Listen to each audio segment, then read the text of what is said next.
A palavra então, professor Saltica. Bom dia a todos e a todas. Queria agradecer ao Davi pelo convite. É sempre bom ver o Rio, a UERJ, enfim. Tem uma identidade muito forte do pensamento crítico que se faz aqui no Rio de Janeiro, com o que se faz no Rio Grande do Sul. Em determinados momentos a gente consegue ultrapassar São Paulo numa ponte direta, né? Embora tenhamos vários parceiros de São Paulo também, logicamente. Então, obrigado, Davi, pela oportunidade, Roberta, o Túlio, amigos da plateia, Juliana, Rodrigo. Bom, o tema que foi sugerido pelo Davi, que é o título da fala, é a desproporcionalidade entre o sistema de penas e a materialidade constitucional. Infelizmente, a questão das medidas de segurança, medidas socioeducativas, não tem entrado na discussão dogmática com a importância que efetivamente merece, sobretudo pelas rupturas, né, que têm sido feitas, que o campo da psicologia social, por exemplo, tem conseguido, né, na área manicomial. A lei antimanicomial é uma experiência de desinstitucionalização riquíssima para que a gente possa pensar alternativas, inclusive, do sistema carcerário. Mas, infelizmente, isso não chega no debate. O levantamento bibliográfico que eu fiz para esse meu livro mais recente, o Penas e Medidas de Segurança do Direito Penal Brasileiro, de todos os manuais de direito penal, dos bons, dos ruins, que tem muito mais, infelizmente, né? Mas só o Paulo Queiroz vai tratar de forma mais específica, por exemplo, o impacto da reforma psiquiátrica no sistema de medidas de segurança. Por incrível que pareça, todos os outros autores passam batido pelo tema. Então essa é a primeira interpelação que eu queria, né, a primeira provocação que eu gostaria de fazer. Né? E também das medidas socioeducativas. Né? Inclusive, comentando com a Roberta, que está trabalhando isso na dissertação de mestrado, se a gente pegar, e é o pressuposto empírico que eu parto, né, que é um diagnóstico que todos nós temos e sabemos, que é desse aumento vertiginoso dos índices de encarceramento no Brasil nas 2 últimas décadas, mas se a gente pegar proporcionalmente, o índice de prisionalização de adolescentes é maior que o de adultos. Isso é incrível, pensando no grande encarceramento dos adultos. Claro que os adolescentes não chama tanto atenção, porque quantitativamente o impacto é bem menor no sistema. Agora, é de se pensar que sistema é esse que proporcionalmente encarcera mais do que essa hiperpunitividade com os adultos. Comparando os dados do Brasil com os dados de todos os países, todos, inclusive dos Estados Unidos, nos últimos 20 anos, o Brasil proporcionalmente é o que mais encarcera no mundo nos últimos 20 anos. As mulheres são significativamente mais encarceradas que os homens. E os adolescentes são significativamente mais encarcerados que as mulheres. Em termos proporcionais, o nosso sistema de adolescentes está no topo da pirâmide do encarceramento mundial. Isso é um dado que precisa impactar de alguma forma. Bom, mas o título ele também já é uma afirmação. Né? Já marca um lugar de fala, já marca quase uma hipótese de trabalho, já marca quase uma conclusão. Ele já parte de um dado, a desproporcionalidade. Acho que a gente pode fazer a pergunta, no primeiro momento, qual desproporcionalidade nós estamos falando? Tem várias. Acho que é uma desproporcionalidade bem significativa no campo da lei penal material. Por exemplo, uma desproporcionalidade entre a lesão ao meio jurídico e as quantidades de pena estabelecidas em abstrato. Penso que há uma desproporcionalidade, ainda no campo da lei penal material, nos critérios de aplicação da pena, que é o que o Túlio vai trabalhar. Mas, sobretudo, e é uma questão de proporcionalidade constitucional, sim,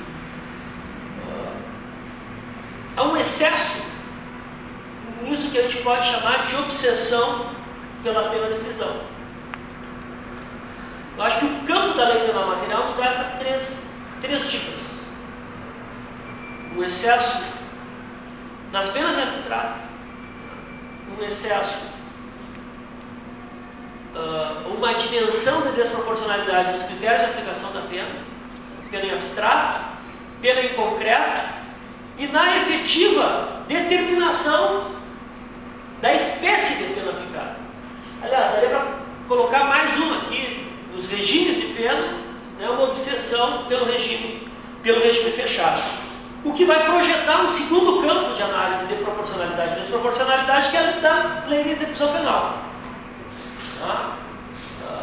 Eu acho que a gente pode indagar em termos de materialidade constitucional. O que eu estou querendo dizer com isso? Desse núcleo da Constituição que traz as diretrizes sobre a pena, penas na Constituição, princípios constitucionais relativos às penas. Na lei de execução penal isso também é bastante claro. Por exemplo, em relação à finalidade da pena. Quais os critérios de adequação entre as diretrizes da lei de execução penal, as diretrizes do Código Penal e aquilo que a Constituição projeta ou não projeta em termos de finalidade das penas. E num segundo momento, muito mais concreto, assim como acredito que existam contradições importantes, que existam lacunas importantes entre as diretrizes constitucionais e os critérios de aplicação judicial da pena, de determinação da pena, sentencing, também nós temos bastante claro algumas diretrizes constitucionais que acabam não sendo substancializadas nos critérios de flexibilização da pena privativa de liberdade naquilo que a gente conhece como sistema progressivo de pena. Então, acho que essa é a primeira questão, que é a questão dentro da lei material. Código Penal, legislação esparsa e lei de execução penal. Mas isso joga a discussão fundamentalmente para a área do legislativo. Uma discussão político-criminal. Uma discussão de lege lata e lege ferenda. O que é muito confortável para nós da academia e para nós atores, juízes, promotores, advogados. A gente consegue, isso é constante, isso é muito marcante, a gente consegue nos eximir da responsabilidade desse sistema, que está aí vivo, aqui fora, sistema de encarceramento em massa, jogando a responsabilidade para o legislador. Para nós é muito fácil jogar a responsabilidade para o legislador. Mesmo quando o legislador seja, aspas, um expert. Acho que não é o caso, mas enfim, foi assim que foi denominada a Comissão de Reforma do Código Penal.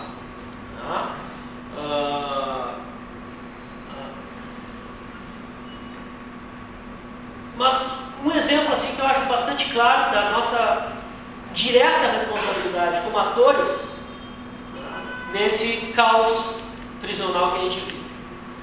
Além dos crimes hediondos, é um marco político-criminal da nossa situação de hiperencarceramento. Tá? Inaugura uma era. Simbolicamente inaugura uma era. Tá? 1990. Até porque, se a gente for ver, tá, a curva de encarceramento a partir de 94, 95, 96 é que toma essa dimensão que a gente tem hoje. Hoje nós devemos, os dados de 2000, do primeiro semestre de 2013 não acessei, até nem sei se o DP já publicou, né? Mas nós chegamos no final do ano passado a 640 mil pessoas encarceradas no Brasil. O índice de prisionalização de 288 presos por 100 mil habitantes. A Argentina, que é um país de referência para nós na América Latina, tem metade. É 146, se não me falha a memória.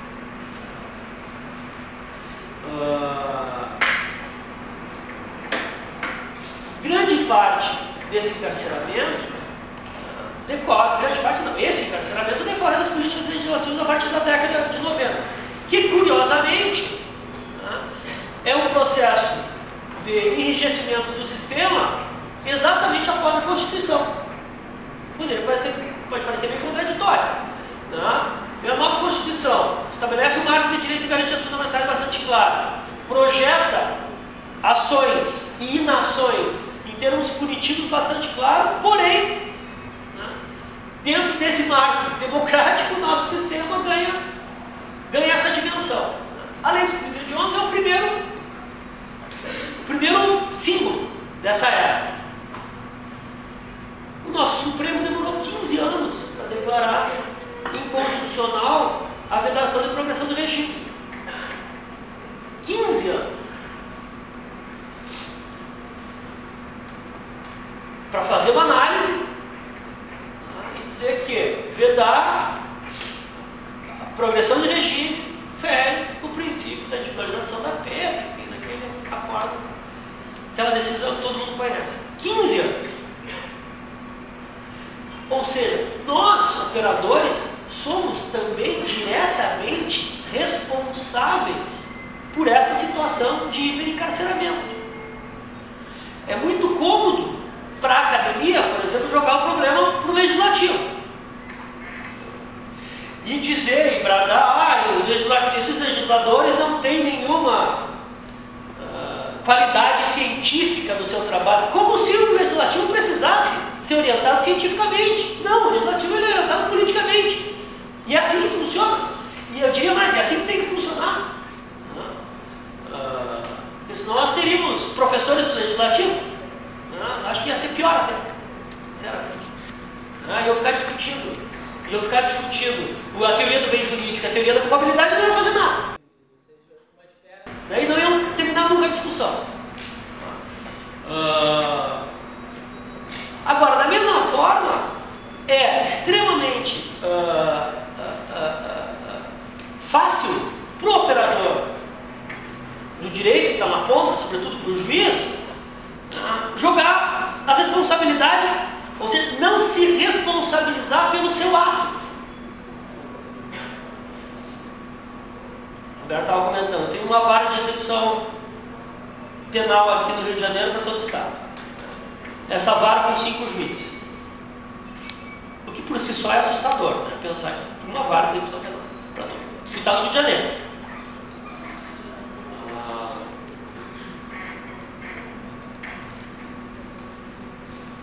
E, logicamente, entram muito mais casos nessa vara de execução penal do que saem, por uma série de questões. É extremamente fácil para o juiz da vara criminal, sei lá quantas varas criminais tem aqui na... Sei lá, o Geraldo era na... 45 varas.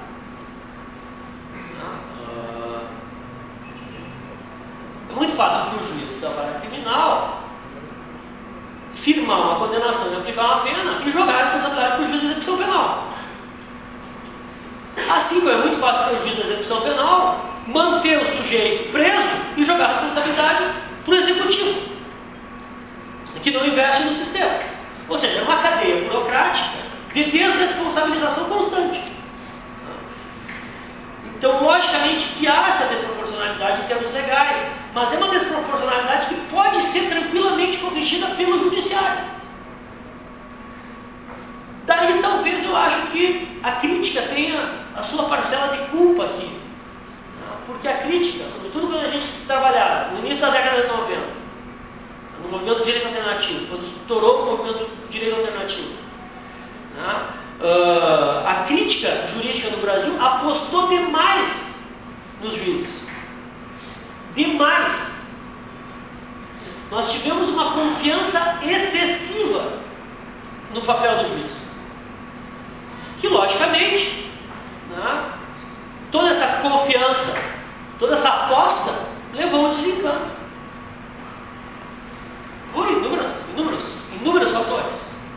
Inclusive por um fator cada vez mais claro, que é o fator da deformação acadêmica dos cursos de direito, enfim, a mercantilização dos cursos de direito, número crescente de faculdades, enfim, essa realidade, que foge um pouco à realidade dos estudantes profissionais que estão nas universidades públicas, mas que conhecem, você sabe como é que está o mercado.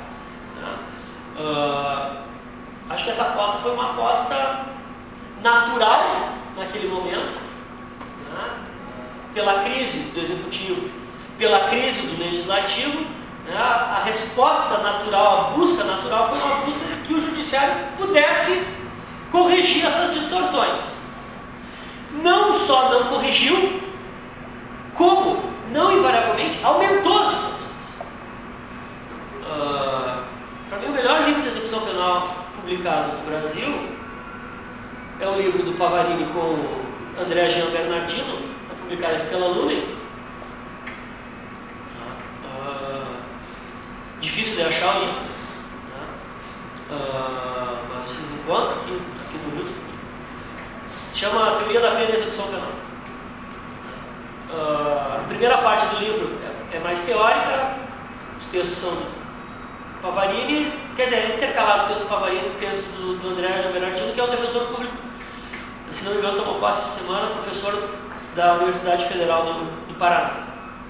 Bom, num dos capítulos do livro,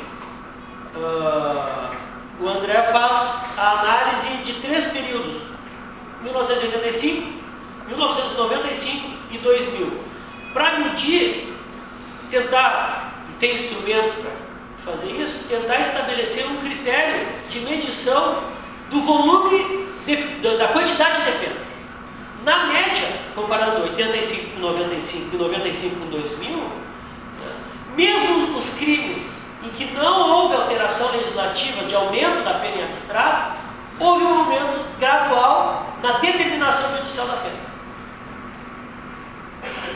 Isso é uma conclusão, claro, numérica, estatística, que dá sustentação a uma série de diagnósticos, que a criminologia brasileira, os estudos de sociologia do controle penal fizeram nos últimos anos, que é uma incorporação do punitivismo pelos atores.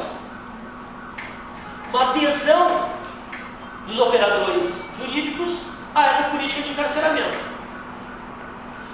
Porque, mesmo, isso a história nos mostra, mesmo nos momentos de legislação mais draconiana, se tem um judiciário democrático, se faz um controle. Se consegue criar aquilo que o Zaffaroni e o Nilo chamam de dique, consegue estabelecer um dique para que o poder punitivo não extravase. O problema todo é quando nós temos uma política criminal legislativa de encarceramento e um judiciário que, ao invés de ser resistente, adere ao encarceramento. Daí nós temos as perspectivas punitivistas potencializadas. Eu diria, e ainda mais se nós tivermos uma teoria do direito penal que atira a isso. Uma teoria do direito penal que trabalhe, por exemplo, né, numa concepção idealista de sociedade, como se a sociedade fosse um sistema orgânico, consensual, onde não houvesse conflito, né, onde o desvio fosse simplesmente, né, um ato episódico, né, isolado, né, de desarmonia social, e a pena magicamente serviria para reforço, né, da credibilidade da lei. Uma perspectiva idealista, como as perspectivas funcionalistas, que são perspectivas autistas. O funcionalismo é autista, né, em termos teóricos, porque não opera na realidade, pelo contrário, ele tenta fazer, criar um novo dever ser a partir do ser. Bom, isso aí é um outro problema no outro momento. Mas são perspectivas autistas, sobretudo na realidade marginal que nós estamos, na periferia. Se eu tenho uma perspectiva teórica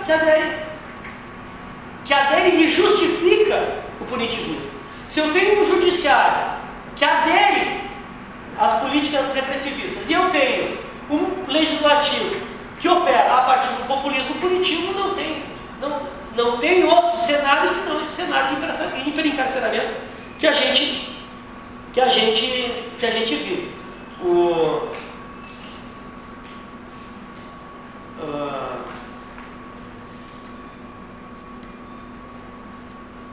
Pavarini, quando vai tratar das teorias da pena, ele dizia o seguinte: a ideia dos modelos punitivos não passou de uma história. A ideia dos modelos punitivos não passou de uma história ideal, escrita pela metade. Que metade ele está falando aqui? Da metade das teorias da pena, que operam a partir de uma perspectiva, né, idealista, todas as teorias da pena, e a realidade dura do sistema punitivo,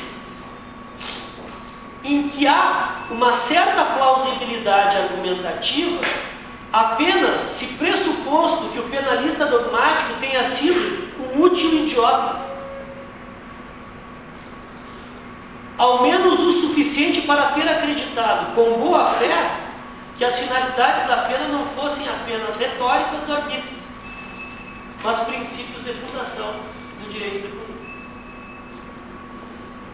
E daí, já encaminhando o final da minha fala, essa responsabilidade que eu quero chamar para nós, teóricos do direito penal.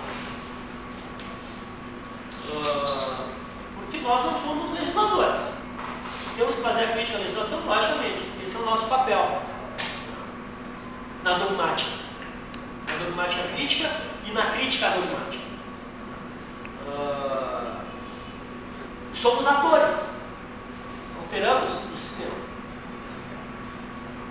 Mas, sobretudo, estamos aqui para pensar, teoricamente, e refletir sobre essa situação e tentar projetar ou criar algumas ranhuras nessa dura realidade. Creio que nós, teóricos, temos uma responsabilidade imensa também por esse quadro. A academia tem uma responsabilidade imensa por esse quadro. Por quê? Porque nós caímos num ponto que foi um ponto estabelecido a partir de uma matriz epistemológica positivista, que é de fazer uma cisão radical entre o direito penal e a criminologia, entre ser e dever ser. Nós caímos no ponto da lei de Hill, em que eu não posso fazer críticas a perspectivas normativas a partir da realidade empírica e vice-versa. Então o professor de teoria do direito vai para a sala de aula e vai tipicidade, meio jurídico, e vai ficar 2 dias falando de tipicidade e meio jurídico. Tem um aluno que está no início da faculdade, professor, nós estão prendendo gente sem justificativa lá na comunidade onde eu vi. Não, isso não é um problema do direito penal. Isso é um problema da velhinha lá na criminologia. Vai tratar isso lá na criminologia. Não, radicalmente não. É impossível pensar, a não ser, estou tomando para mim as palavras do Pavarini, a não ser se formos úteis idiotas, descindir a discussão sobre teorias da pena da realidade concreta do sistema punitivo.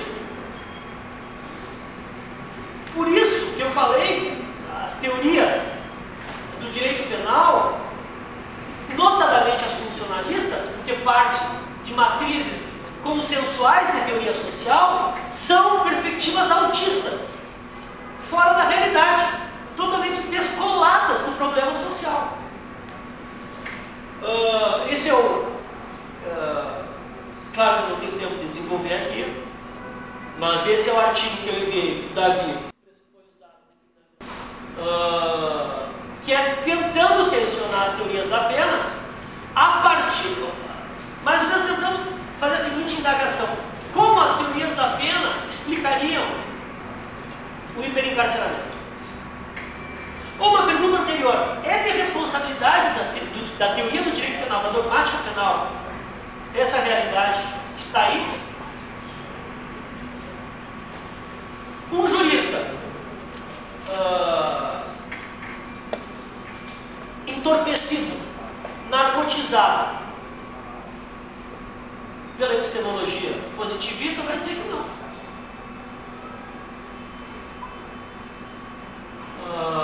O pesquisador criminologicamente orientado e criticamente orientado vai dizer sim, tem toda a responsabilidade. Porque as teorias da pena, sobretudo, e a pena é o centro nervoso dos sistemas punitivos, isso Ferraioli, né, lá no Direito e Razão, embora o pós-positivista, né, tenha marcado de forma bastante clara, porque as teorias da pena funcionam como racionalizadores do discurso da legislação penal. Lá no Busca das Penas Perdidas, o Zaffaroni diz que nós, dogmatas, nós da dogmática, não fizemos nada além de racionalizar os delírios do legislador. E a gente faz isso, racionaliza os delírios. O legislador delira. E nós, ingenuamente, racionalizamos, programamos dogmaticamente esses delírios. Justificamos esses delírios. Só que além de denunciar esses delírios, que é o que a filologia crítica faz, está na hora de a gente tentar mudar também um pouco o foco. Sobretudo no problema central, tem mais 5 minutos, que é o sistema de justificação da pena. Sendo bastante breve. Todas as teorias da pena, todas as teorias da pena que a gente conhece, todas as teorias tradicionais, teorias absolutas, teorias relativas, as teorias da pena justa, as teorias da pena útil, teoria da prevenção geral, teoria da prevenção especial, em qualquer dimensão, são teorias que são fundadas em modelos consensuais, em perspectivas de teoria social consensual, em perspectivas que a teoria social chamaria funcionalistas. Não pensando só naquele funcionalismo radical, né, e autoritário de um Jacobs hoje, fica mais claro para nós, mas também, mas pegando na tradição funcionalista que começa lá com Durkheim, né, Merton, Parsons, Luhmann, né, e aporta hoje no direito penal, nas suas matrizes mais radicais ou menos radicais, como Robson e Jacobs, todas as teorias da pena são baseadas nesses modelos, nessa linha sociológica que parte do pressuposto de uma sociedade consensual, de uma sociedade harmônica, que vai ter como fundamento metafísico a ideia de contrato. Claro que se a gente for discutir os fundamentos, e daí o primeiro problema é o seguinte: não invariavelmente a teoria do direito penal confunde fundamentos com finalidades da pena. Pega, por exemplo, o texto que eu estava trabalhando esses dias, de Mirkut, Introdução às Bases do Direito Penal. Ele vai dizer nitidamente: o fundamento do direito penal é a função que se designa a pena, a finalidade que se designa a pena. Ou seja, acopla finalidades da pena com fundamentação da pena. São coisas distintas. a fundamentação da pena, se num primeiro momento tem uma base metafísica contratualista, num segundo momento vai ter toda a discussão sobre direitos subjetivos de punir do Estado, para tentar chegar hoje na discussão de como a teoria dos direitos fundamentais incorpora. Mas a tradição dogmática, né, lá desde Irineck, e depois vai para o direito penal, né, é de estruturar, de fundamentar a pena no modelo consensualista, no modelo ideal empírico de contrato social. Embora a teoria, repito, do direito público subjetivo do Estado de punir, tente superar, né, esse debate metafísico. Mas todas as teorias da pena foram fundadas nesse modelo. O que a criminologia crítica faz quando há o giro criminológico na década de 70? Os criminólogos críticos vão dizer o seguinte: eu estou partindo de outro pressuposto, bem, sobretudo barato, né, mas Favarini, enfim, Lahauli, onde nasce, onde está o giro criminológico? Quando os teóricos dizem o seguinte: abandono o modelo social consensualista, adoto o modelo social conflitivo, porque a sociedade é conflitiva, e a partir dessa matriz eu vou operar na construção de um novo debate criminológico. Claro, incorpora grande parte das conclusões do interacionismo simbólico, né, mas não adota também a perspectiva liberal do interacionismo simbólico. O que a criminologia crítica faz é isso. E daí consegue estabelecer um novo marco, uma virada criminológica que, por exemplo, no Barata vai dizer que é irreversível. Ou seja, aderindo a um modelo conflitivo da sociedade com o diagnóstico do interacionismo simbólico acerca da seletividade. No direito penal a gente não fez isso ainda. Por isso é que todas as novas teorias da pena são mais do mesmo. Eu acho que tem alguma novidade nessa publicação, né? No final da primeira parte eu tento atualizar todas as teorias da pena. Retributivismo, então, teoria do justo merecimento, né? Analisando o neoconvencionalismo, mas é tudo neoprevencionismo, neocorrecionalismo, neorretributivismo. Por quê? Porque não há muito que se construir se opera desde o mesmo fundamento. E é isso que as teorias da pena fazem, trabalhar a partir desse fundamento. Então, desde o meu ponto de vista, a gente só vai conseguir avançar se efetivamente a gente abandonar o fundamento consensualista e explicitamente adotar o modelo conflitivo, a partir dos dados empíricos do nosso sistema punitivo. Quem faz isso na América Latina está aqui dentro da UERJ, Danilo Batista, com os Zaffaroni. A teoria gnóstica da pena faz exatamente isso, rompe com essa fundamentação.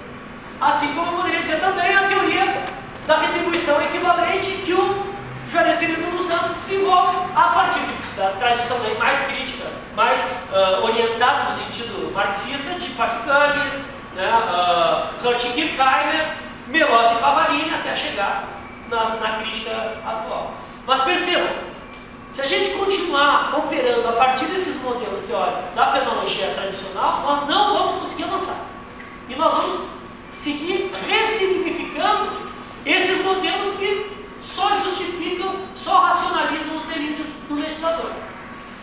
Então, esse é um pouco, o debate, um pouco não, é o debate que eu proponho nesse texto que vai ser publicado nos anais desse evento. O que isso tem a ver com a Constituição? Para encerrar, tem tudo a ver com a Constituição. Porque eu tenho duas formas de ver a Constituição também. Eu posso ver a Constituição de uma forma ideal, idealizada, romantizada, como a concretização do pacto social. Agora, eu posso ver a Constituição também como um espaço de luta, um espaço de luta política, um espaço conflitivo, de contradições, que emergem contradições, que emergem lacunas.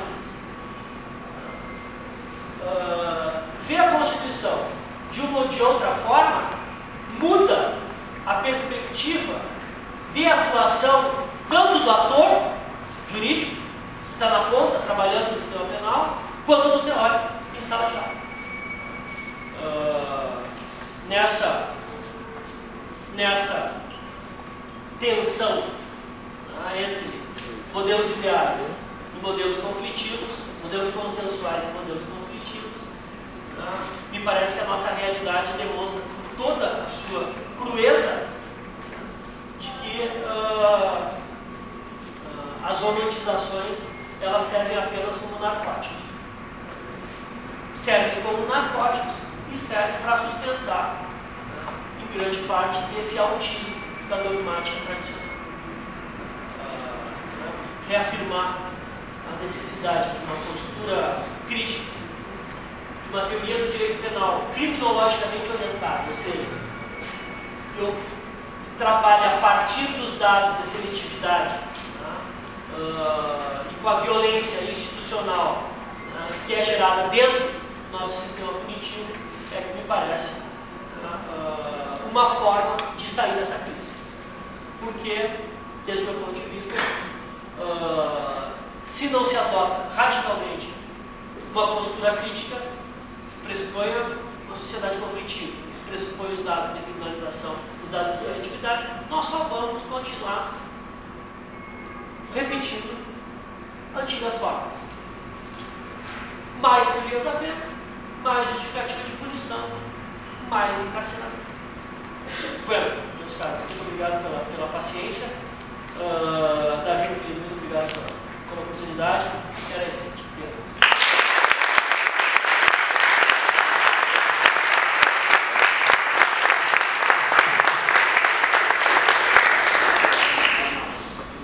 Nós que agradecemos, professor Sá, pela sua contribuição e especialmente por estar sempre me orientando. Já anotei aqui mentalmente várias coisas para acrescentar no meu trabalho, na dissertação de mestrado. Passar a palavra para a Universidade Federal do Paraná, mestre em Ciências Penais pela Universidade Federal de Minas Gerais, autor de livros como Fundamentos de Direito Penal Informático e Transparência Pública, Opacidade Privada. Bom dia a todos. É um grande prazer estar de volta aqui ao UERJ. Sempre tenho aqui ótimas recordações da universidade. Agradecer, então, ao professor Davi, ao Vitor, pela organização desse seminário. Eu acho que esse seminário ele trouxe aqui temas, lembrou primeiro dos 25 anos da Constituição, que já é muito importante a gente lembrar que ela está fazendo aniversário, e principalmente repensar essa Constituição, que é, antes de tudo, uma carta viva, uma carta de constante transformação. Então, é uma grande oportunidade de a gente fazer na área do penal. Então, eu parabenizo a escolha do tema e agradeço o convite. Dizer também que é uma grande alegria falar numa mesa aqui com o Salo. Salo, eu diria um camarada do direito penal que pensa aí, na verdade eu penso muito próximo ao Salo, discutir também nessa visão conflitivista da sociedade, talvez aí do ponto de vista mais Foucaultiano, né? Mas no fundo a gente partilha de alguns marcos teóricos importantes e, claro, nossa visão de direito penal acaba sendo próxima. Bom, o tema que me foi sugerido é um tema que eu gosto muito, que é justamente as inconstitucionalidades da aplicação da pena. Talvez fosse muito mais fácil falar do que é constitucional a aplicação da pena, porque as inconstitucionalidades são muitas. O nosso modelo de aplicação de pena, ele parte, para quem não estudou isso ainda na graduação, ele parte de um procedimento que é chamado de critério de fase, em que você tem a primeira fase, uma fase bastante subjetiva, em que são analisadas circunstâncias chamadas circunstâncias judiciais, porque elas são profundamente subjetivas, de análise, portanto, do juiz, e nós temos uma segunda e uma terceira fase, um pouco mais objetivas, que a segunda fase é chamada de circunstâncias legais, e a terceira fase aí das causas de aumento e diminuição de pena. Bom, a minha crítica à aplicação da pena ela basicamente ela é centrada na primeira fase. E aí, é claro, talvez isso pareça algo muito reduzido, mas de nada adianta você ter um procedimento extremamente objetivo, extremamente formal, extremamente detalhado, e o procedimento de fixação de pena é extremamente detalhado, se em algum momento desse procedimento nós tivermos as portas abertas para a subjetividade, porque aí o moralismo e as impressões pessoais do juiz vão entrar ali com toda a força possível.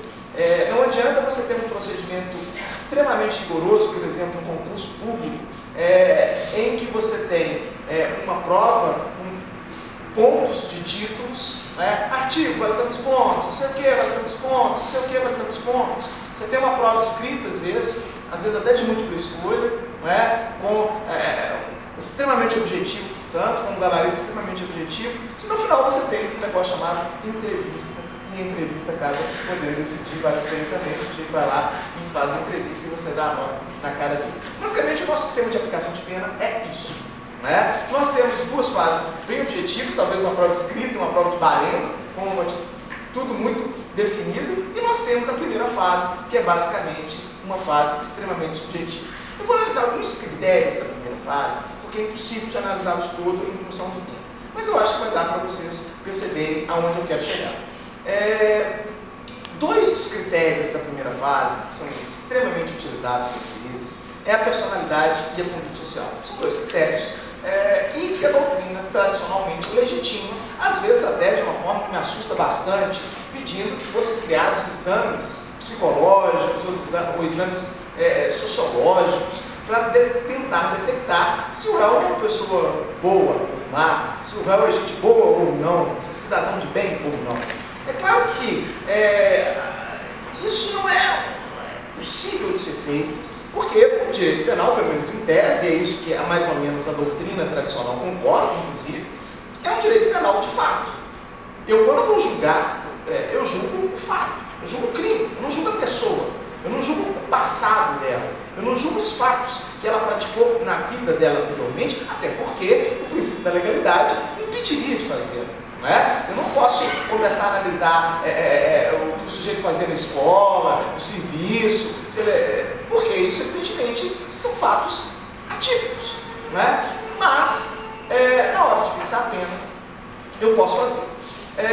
Pelo menos a lei penal, o Código Penal, manda que eu faça. Se eu posso fazer de fato, se a Constituição me deixa fazer, aí já vou outra história. Então, veja, a doutrina tradicional, ela diz claramente na sua parte introdutória dos manuais, se pegar praticamente todos os manuais, eles vão dizer, olha, o direito penal é um direito de fato, é um direito de conduta, se julga a conduta, se pune a conduta. Não existe direito penal de autor. O direito penal de autor é autoritário, ele é próprio dos regimes totalitários, etc, etc. Aí, passada algumas páginas, ou às vezes alguns volumes, lá na frente, na hora de fixar a pena, esse mesmo doutrinadour, que antes falava que é impossível de você julgar o sujeito pelo que ele é, você tem que julgar o que ele fez, ele, na hora da personalidade, ele fala. O ideal seria, às vezes, que nós tivéssemos aí exames psicológicos para saber se o sujeito ele tem alguma propensão ao crime ou não. Ou que se estudasse a conduta social para saber se a conduta social dele é voltada para o crime ou não. E eu fico imaginando, o que seria isso? Eu ia chegar no consultório psicológico, o psicólogo ia fazer algumas perguntas, e aí ele ia ver o quê? Se eu sou um sujeito agressivo, mas esses empresários são muito agressivos e nem por isso são considerados criminosos. Existem jogadores de uma série de esportes extremamente agressivos e são ótimos no que fazem. Quer dizer, qual que é o problema? É agressividade? Qual que é o problema? É uma doença psicológica? Então, se o sujeito for deprimido, se o sujeito for bipolar, se o sujeito for... Qual que é o problema exatamente? Quer dizer, se nós levarmos em conta uma análise de personalidade, é o sujeito que é extrovertido ou introvertido? Qual que é o problema? O que eu levaria em conta? Na maioria das vezes, o que os juízes fazem é usar uma expressão, que já é até um chavão judicial, eles dizem, o sujeito tem personalidade voltada para o crime. E não define, não se preocupa com isso. Acho até que ele não faz porque é impossível de fazer. Só que em vez dele reconhecer e falar, olha, não tem jeito de fazer isso, porque eu não posso analisar uma vida, um modo, né, a personalidade, etc. Ele o faz de uma maneira simplista e muitas das vezes aumenta a pena. Da mesma forma, a conduta social, o que seria isso? Qual a conduta social que eu poderia analisar para aumentar a pena do réu? É o sujeito que queimou o vizinho, ele não dá bom dia para o vizinho dele no elevador? É o sujeito que tira notas baixas na faculdade? É o sujeito que no trabalho ninguém gosta dele? O que é isso? Então vejam, nós temos um grande paradoxo no nosso sistema penal. Porque, ao mesmo tempo que nós temos um princípio que diz não haverá crime, nem pena. Não haverá crime, nem pena, sem prévia definição ou combinação legal. Nós temos na fixação de pena uma possibilidade de uma abertura aí para que se julgue de acordo com a cara do sujeito. Eu costumo dar um exemplo para os meus alunos de graduação de um crime praticado por dois agentes. Eles têm nome sempre, Tião Medonho e Zé Pequeno. Eles vão praticar um crime e o Tião é um sujeito mau, ninguém gosta dele na vizinhança, na escola todo mundo acha ele terrível, ele é chato, ele é insuportável. Em suma, ele é o mau. E ao mesmo tempo você tem o Zé Pequeno, que é um cara super gente boa, todo mundo gosta dele, ajuda o velhinho a atravessar a rua, no sinal. Um cara assim, é o filho que toda mãe gostaria de ter, exceto pelo fato de ser amigo do Tião Medonho. E aí um dia eles resolvem praticar um crime em conjunto, evidentemente por uma influência do Tião Medonho, e eles vão lá e praticam exatamente as mesmas condutas. Absolutamente as mesmas condutas. E aí eles são presos, julgados, e na hora de fixar a pena, o juiz simplesmente fala: olha, o Zé Pequeno, todas as testemunhas que foram ouvidas falaram que era um ótimo aluno, ótimo trabalhador, bom vizinho, bom irmão, bom filho, assim, ótima pessoa. Pena minha.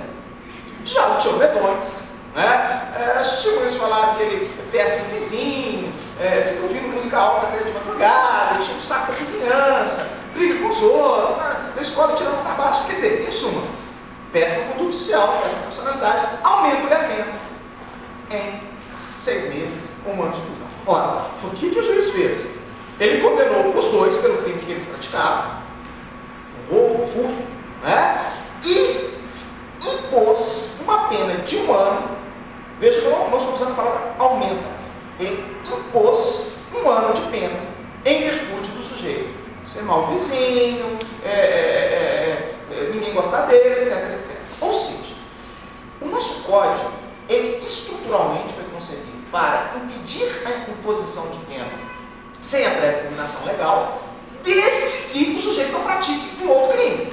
Ou pelo menos um crime, não é nem um outro crime. Desde que ele não pratique um crime. Porque no momento em que ele pratica um crime, o código permite que toda a vida dele seja analisada e que todas essas análises sejam uma análise moralista por parte do juiz. Porque eu não tenho definição legal do que é personalidade voltada para o crime, de conduta social deturpada ou coisa do gênero. Até porque é impossível de tê-la, sob pena de nós criminalizarmos modos de vida. Isso é feito todos os dias e das formas mais despreocupadas possíveis. Isso é uma prática tão reiterada e tão acrítica dentro do judiciário, que nos próprios formulários de interrogatório já se pergunta coisas absurdas ao réu. Já vem um padrão mais ou menos no formulário. Se pergunta para o réu, por exemplo, se ele bebe ou se ele fuma. Por que diabos um juiz precisa perguntar para o réu se ele bebe ou se ele fuma? Claro, no caso da bebida você pode me falar assim, às vezes o crime foi praticado sob efeito álcool, faz um pouco de sentido, mas não é isso. Vem um formulário mais ou menos padrão, que não era nem que existir, só de existir um formulário já é um negócio contestável, mas ele existe, é uma praxe, e o juiz pergunta: o senhor fuma? O senhor bebe?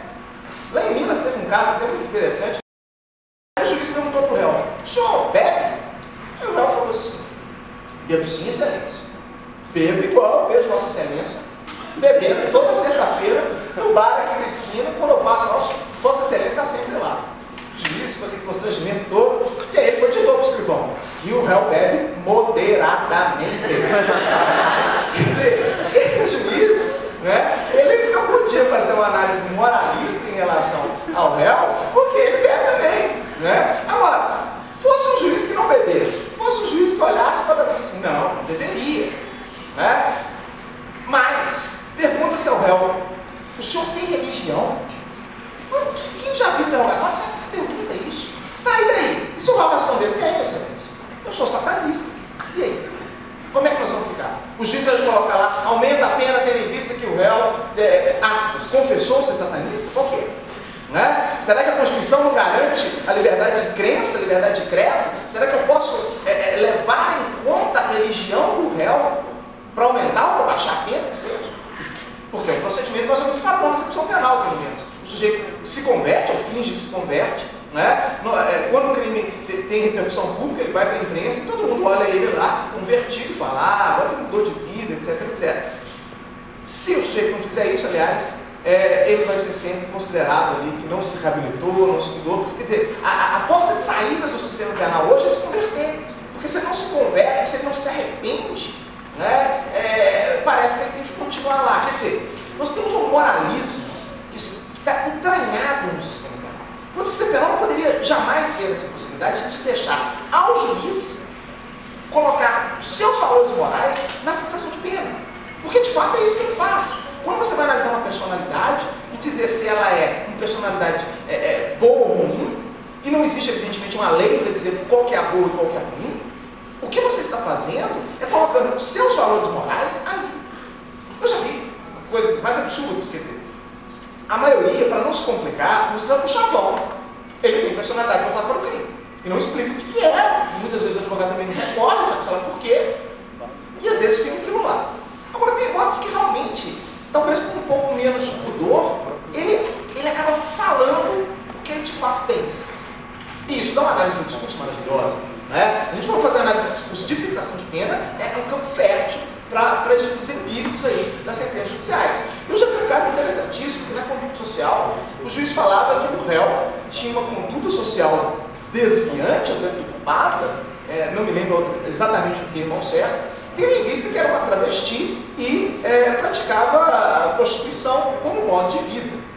Quer dizer, no fundo, o que ele fez foi colocar ali exatamente todos os preconceitos, né, sociais em relação à própria transexualidade, à própria profissão, que é uma profissão, ao meu ver, válida como outro qualquer, salvo se nós levarmos em conta questões moralistas, e o direito não pode se valer de questões moralistas. E com isso, ele aumentou a pena dela. E quando ele aumenta a pena dela, o que ele está fazendo é criando um tipo penal, ser travesti, pena, 6 meses de prisão. Ser prostituta, pena, 6 meses de prisão. E ele está legislando, julgando e condenando de acordo com a sua própria moralidade, né? O que em tese não poderia existir. Né? Na computação, quando o programador cria um programa, um código, ele, muitas das vezes, ele deixa o que a gente chama de backdoor, uma porta dos fundos, para quando ele precisar invadir o sistema, ele não precisar pedir a senha de quem estiver usando o programa. A minha impressão é de que o legislador penal também deixou lá uma backdoor, deixou uma porta dos fundos ali. Né? O sistema vale o princípio da legalidade, mas na hora de aplicar a pena, fique à vontade. Use o que bem entender. Claro que não para aí. Claro, a personalidade da conduta social é o mais visível. Eu escrevi especificamente um artigo sobre esse ponto para mostrar o quão absurdo ela era. Mas não para por aí. É claro que não para. Quando você vai analisar, por exemplo, a motivação do crime, que a motivação, aliás, é uma qualificadora no crime de homicídio, fútil e torpe, e também é agravante. Né? O motivo fútil e o motivo torpe. Mas aí eles perguntam, o que é fútil? O que é pequeno? Será que o que é pequeno para mim é pequeno para vocês? E torpe, então eles falam. O que é torpe para mim, será que é torpe para vocês? Né? Quer dizer, torpeza é um conceito absolutamente vago, sem precisão alguma. E se o direito se pretende ser uma ciência, como muitos pretendem que seja, o mínimo que ele precisa ter é definições. Se você não tem definições, você não tem absolutamente nada. Né? Você não tem segurança, você tem uma estrutura teórica que não serve para absolutamente nada. Né? Se vocês me perguntarem hoje para que serve a fixação de pena, eu lhes digo, para legitimar o arbítrio. A resposta é muito simples. Para legitimar o arbítrio. Porque o juiz olha para a cara do sujeito e inventa uma pena. Depois ele fundamenta o fato que a personalidade voltada pelo crime, que o motivo foi torpe, que a consequência foi muito grave. Quer dizer, ele inventa aquilo. Né? Agora, criminologicamente, nós sabemos que os critérios que levam o juiz a acreditar que um réu é mais culpado ou merece mais pena que o outro são aqueles critérios de uma sociedade desigual como a nossa. Né? Quem normalmente é considerado com personalidade voltada para o crime não é o criminoso com lábio branco. Eu acho que isso é muito claro para todos. Né? É o criminoso pobre, é o criminoso negro, é o criminoso sem perspectiva alguma de vida, e é esse que o juiz olha para a cara dele e fala: esse tem personalidade voltada para o crime. Porque o outro não, o outro é um empresário. Cometeu um deslize, um desvio, mas quem não pratica eventualmente algum desvio? Não é isso? Né? Então, numa sociedade desigual como a nossa, obviamente, no momento em que você abre a possibilidade para que o juiz julgue, e julgue com seus valores morais, ele vai julgar com os valores morais pessoais dele e da classe social a qual ele pertence. Né?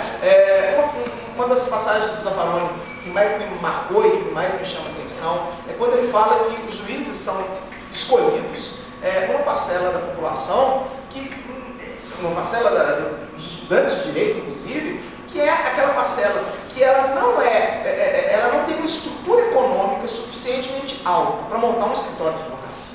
Quer dizer, é aquele indivíduo de classe média mesmo, porque se ele tem uma estrutura para montar um escritório, ele se forma para montar um escritório, vai ficar 3 anos trabalhando para pagar as contas praticamente, depois vai começar a ganhar dinheiro. Né? Aquele que não tem uma estrutura para fazer isso, normalmente ele vai o quê? Vai tentar um concurso público. Né? E o que o Estado vai dar a ele? O Estado vai dar a ele uma toga, uma caneta, um estado social, e vai pedir para ele: julgue de acordo com o quê? De acordo com as nossas súmulas, evidentemente, com a nossa jurisprudência, com os nossos valores morais, com as nossas concepções de bem e de mal, e não crime caso. É basicamente isso que o Estado pede. É uma troca, em termos pessoal, relativamente justa. Ele deve imaginar: vale a pena, tudo que eu tenho que fazer é seguir as súmulas do STJ, as súmulas do STF, a nossa jurisprudência dominante. Eu já fiz isso para passar no concurso, faço o resto da vida e está tudo bem. Quer dizer, é um sistema que foi pensado para ser conformista e que foi pensado para julgar o réu com os olhos de uma classe dominante. Vamos ser bastante sinceros aqui. O réu não é julgado pelos pares dele. A maioria dos réus são julgados por uma classe absolutamente diferente da deles. E na hora da fixação de pena, são os valores dessa classe dominante que são representados na sentença através de pena, através de tempo que ele vai passar preso. É isso que se faz. É isso que se faz. É claro que o código, ele não é só classista, e aqui eu falo da minha visão Foucaultiana. Eu não creio que o problema seja simplesmente um problema econômico. É um problema de outras esferas também. Cito um exemplo óbvio na fixação de pena, que é a questão de gênero na fixação de pena. Né? Você tem lá a última das circunstâncias do artigo 59, é o comportamento da vítima.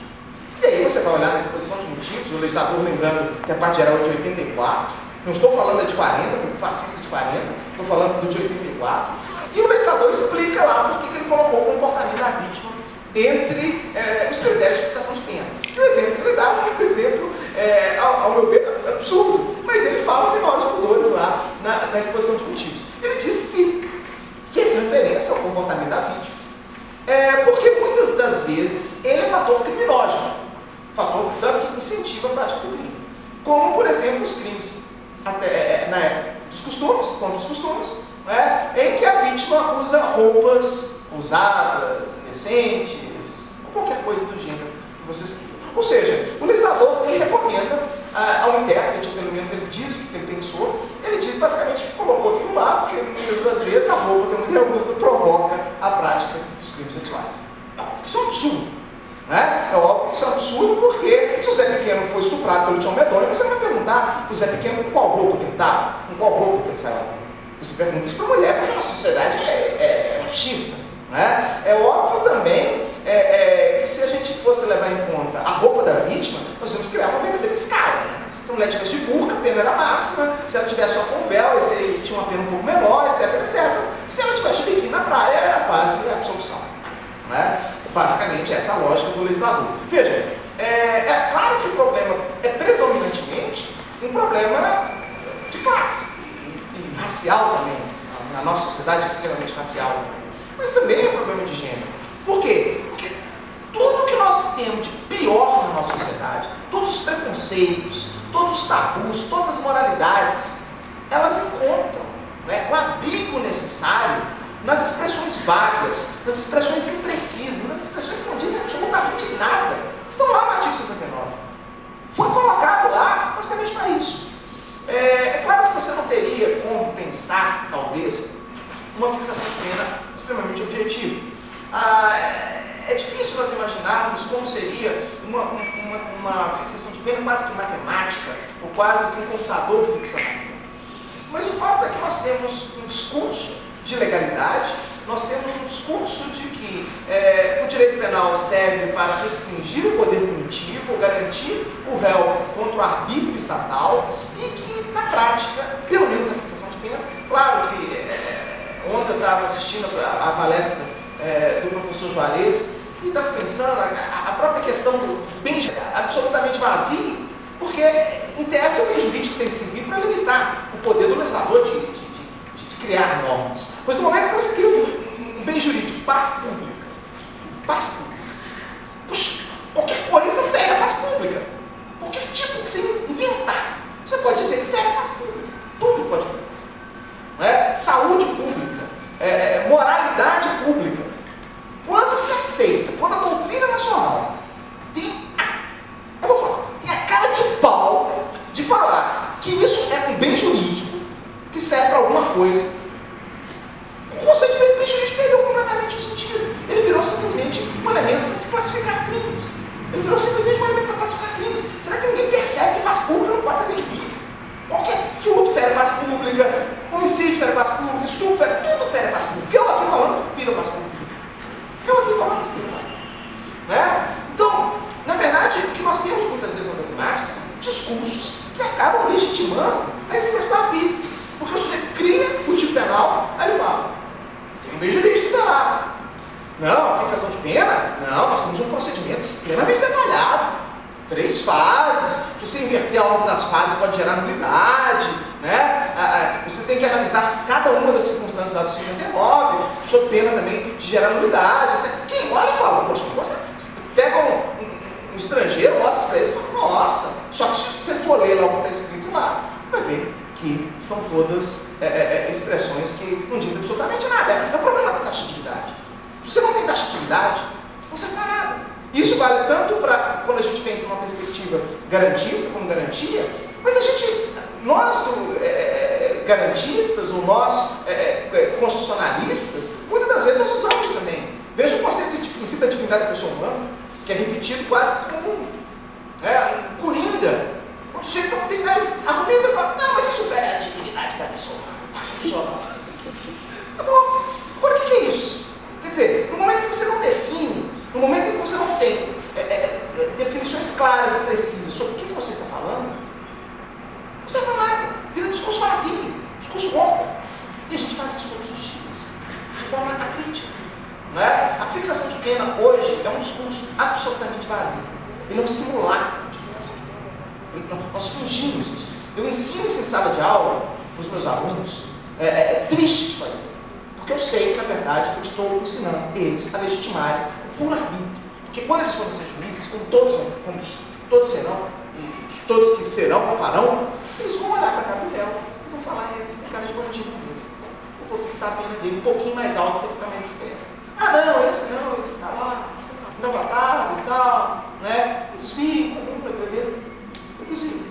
Né? Finalmente, eu queria ainda falar uma questão que talvez seja uma das mais hipócritas da nossa fixação de pena, que é relacionada à questão da reincidência. A reincidência, tradicionalmente, foi uma circunstância agravante, uma circunstância que aumenta a pena, e ela é baseada numa lógica bastante simples. A lógica lá do mundo ideal, né, que o Salvo falava, que a nossa dogmática está muito presa. Né? Imagina um mundo cor-de-rosa, um mundo maravilhoso, e fala, vou criar um direito para esse mundo maravilhoso, cor-de-rosa. Né? Cara, não vai funcionar nunca. Né? E quando a gente trabalha com a reincidência como instituto, qual que é a lógica dela? Por que ela aumenta a pena do sujeito reincidente?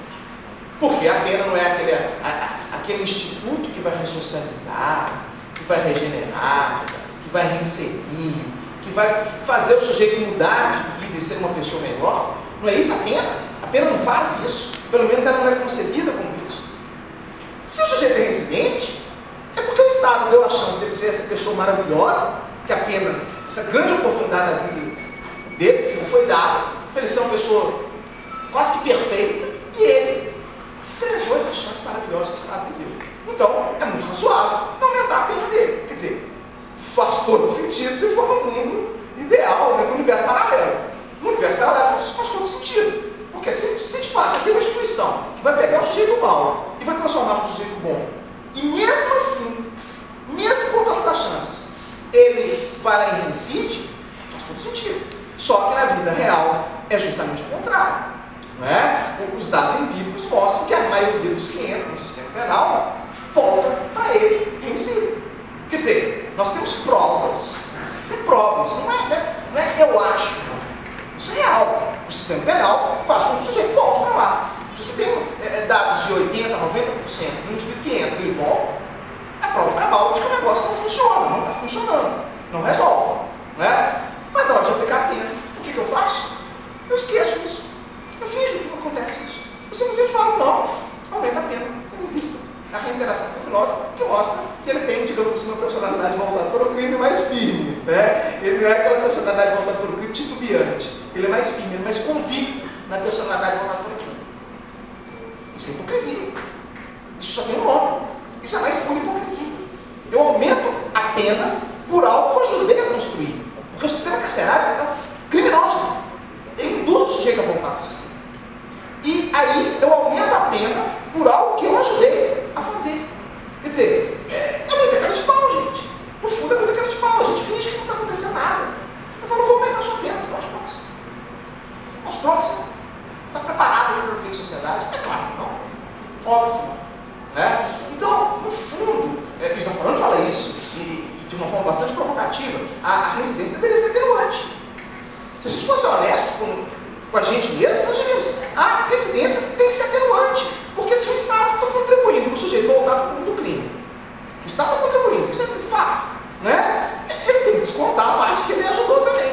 Né? No fundo seria isso. Né? Mas é claro que quando a gente fala isso, todo mundo olha para a gente e fala, você está louco? Como assim? Né? Ou então que você tire pelo menos a reincidência. Né? Vamos pelo menos evitar de ser hipócrita. Agora, aumentar a pena do sujeito pela reincidência, então nós teremos que ter umas prisões bem melhores. Eu particularmente não acredito na prevenção especial positiva. Acho que isso é falacioso de todos os termos.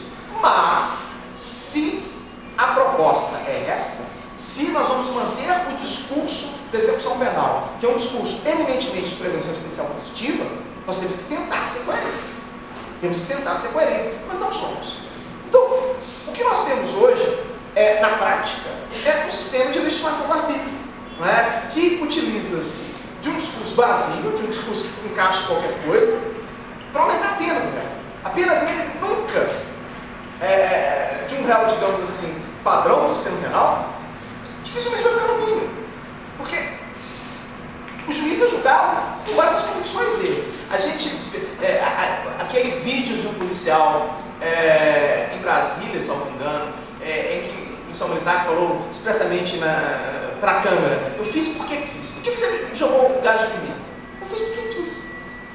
Se você perguntasse para o juiz hoje por que você fixou a pena, se ele fosse realmente honesto, ele ia falar, porque eu quis. Porque é isso que ele faz. Claro que tem um discurso, ele não é, digamos assim, tão bobo, tão ingênuo quanto o policial militar que fala isso para a câmera. Eu fiz porque quis, viram porque aquilo, né? Ele não é tão ingênuo nesse ponto. Mas, no fundo, se o negócio fosse tratado de uma forma extremamente honesta e transparente, eu falaria, fiz porque quis. Tem jeito para isso. Será que nós podemos pensar num sistema de fixação de pena que evite ser um julgamento absolutamente moralista, absolutamente, quando também não religioso, porque muitas das vezes a questão religiosa é levada em conta, será que é possível se pensar isso? Sim, se nós reconstruirmos a fixação de pena, primeiro precisa enxugar o sistema. 3 fases, para não dizer absolutamente nada, para permitir uma fase ampla e aberta que fala assim, faz aí, fixa aí na personalidade, aumenta o tanto que você quiser na personalidade, não resolve. Então nós temos que, primeiro, tirar questões pessoais, questões da vida pregressa do sujeito, da fixação de pena. Isso teria que ser tirado. Talvez a primeira fase inteira deve ser tirada. Eu não vejo absolutamente nenhum, talvez ali,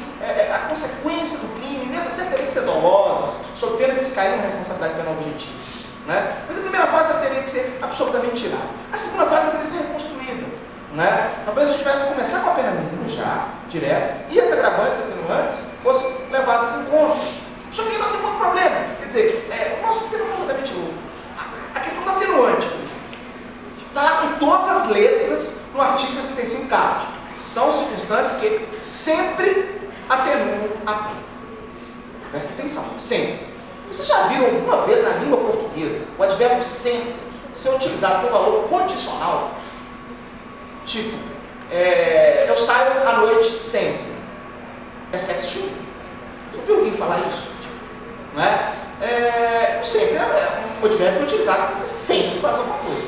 Vem o STJ e fala. São circunstâncias que sempre atenuam a pena. Está escrito isso lá, né? Vírgula. Desde que a pena não tenha ficado na primeira fase do crime legal. Vejam que o STJ, esse simulado, o STJ criou a função condicional do advérbio sempre. Está lá com todas as letras do caput. São circunstâncias que sempre atenuam a pena. Veio o STJ e falou, vírgula, desde que ela não tenha ficado no mínimo legal na primeira fase. Mas que sistema de garantias é esse? Que você tem a lei expressamente falando um negócio, vem o intérprete e fala justamente o oposto. Porque se são circunstâncias que sempre atenuam, exceto em algum caso, não é sempre. Ou seja, é justamente o contrário que está escrito na lei. Então nós temos no ordenamento jurídico brasileiro interpretações que são tão contra-legem, mas tão contra-legem, que elas são exatamente o oposto do que está escrito. Isso é um negócio sensacional. Se a gente pensar dentro do positivismo, o positivismo tinha aquela ilusão de que as palavras poderiam segurar o arbítrio, isso quebra o nosso castelo de areia. Não tem palavras para segurar o arbítrio. Isso só na fixação de pena. Porque a proposta aqui é pegar assim, um pedacinho do sistema penal com problema. Se a gente pegar a teoria do delito, aí você vai com muito mais força. Não é? Bom, de todo modo, é possível nós tentarmos fazer isso. Isso tem que ser uma meta. A gente simplesmente não pode simplesmente abdicar da dogmática e falar a dogmática não serve para nada. Ela tem que servir. Mas nós temos que ter em mente o seguinte: a dogmática só serve para alguma coisa se ela for taxativa. E mesmo se ela for taxativa, ainda vai chegar o STJ, vai pegar, vai reinterpretá-la no seu oposto. Mas aí é um outro problema. Aí a gente pode fazer a crítica disso. Né? Mas é melhor que ela seja taxativa. E para isso eu preciso de circunstâncias objetivas. Uma coisa é falar que aumenta a pena se o motivo é fútil ou torpe. Isso não diz nada. Não diz absolutamente nada. Porque isso diz basicamente, juiz, decide aí o dia que você quiser. Torpe, vê o que você acha torpe aí e põe. Aumenta a pena se o crime for praticado com vingança. Eu nem acho que a pena tenha que ser aumentada com vingança, não. Mas eu vou dar um exemplo. Vingança, ou ciúme, ou premeditação. Quer dizer, você pode criar circunstâncias um pouco mais objetivas. E quanto mais objetivas ela for, maior segurança garante ao cidadão. Claro que, como eu disse a vocês, essa segurança sempre tem um limite. O STJ pode chegar lá e falar assim. É o contrário. Pode. Tá? A gente não tem muita garantia contra isso. Tá? Então, a garantia que nós temos contra isso são 11 pessoas. São os 11 ministros. Tá? Enquanto nós não tivermos uma sociedade suficientemente politizada, suficientemente esclarecida, para que os princípios constitucionais, vejam, olha que som, né? Os princípios constitucionais sejam introjetados na própria consciência coletiva, na consciência popular do povo, não tem conversa. Não tem. Porque no fundo quem deveria garantir a Constituição não são 11 pessoas, seria o povo inteiro. Mas quando o povo é ignorante, quando o povo não foi treinado politicamente, o povo não foi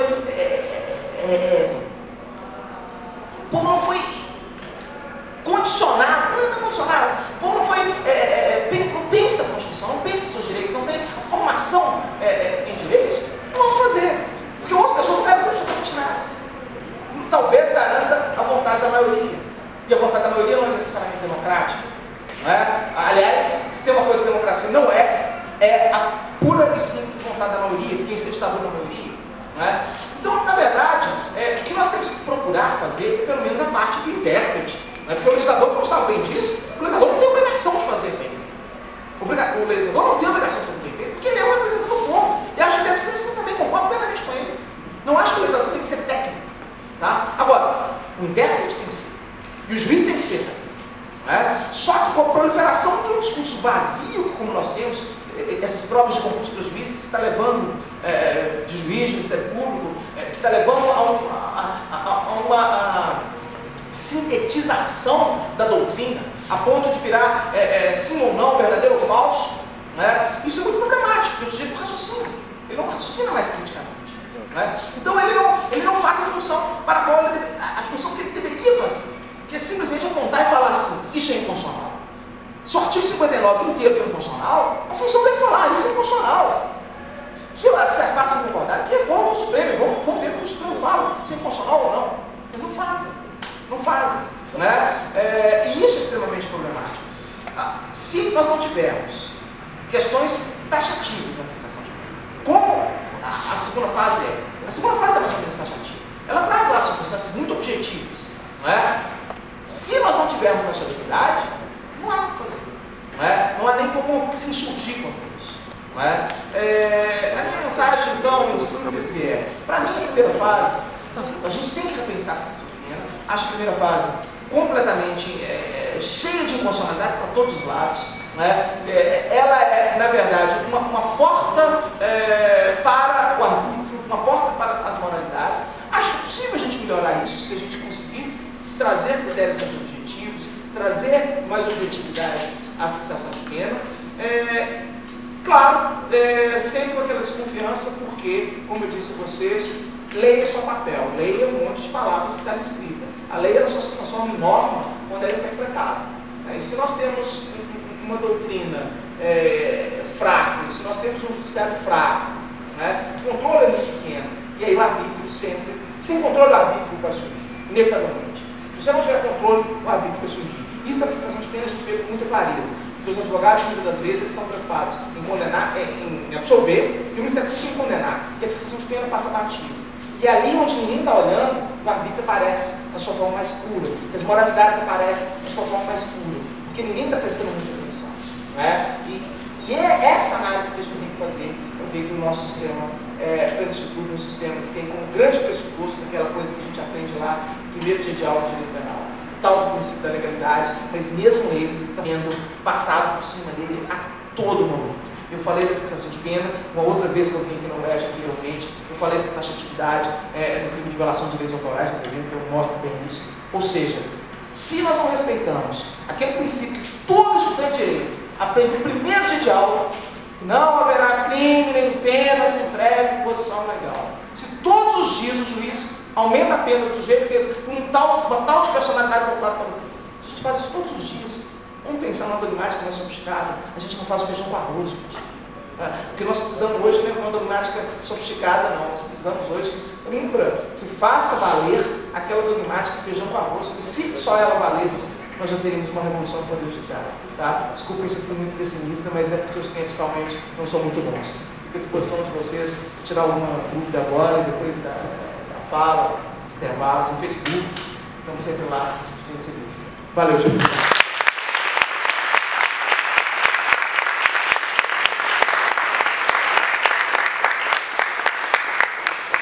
Obrigada, professor Túlio. Vamos abrir para perguntas. Quem quiser vir aqui na frente, enviar.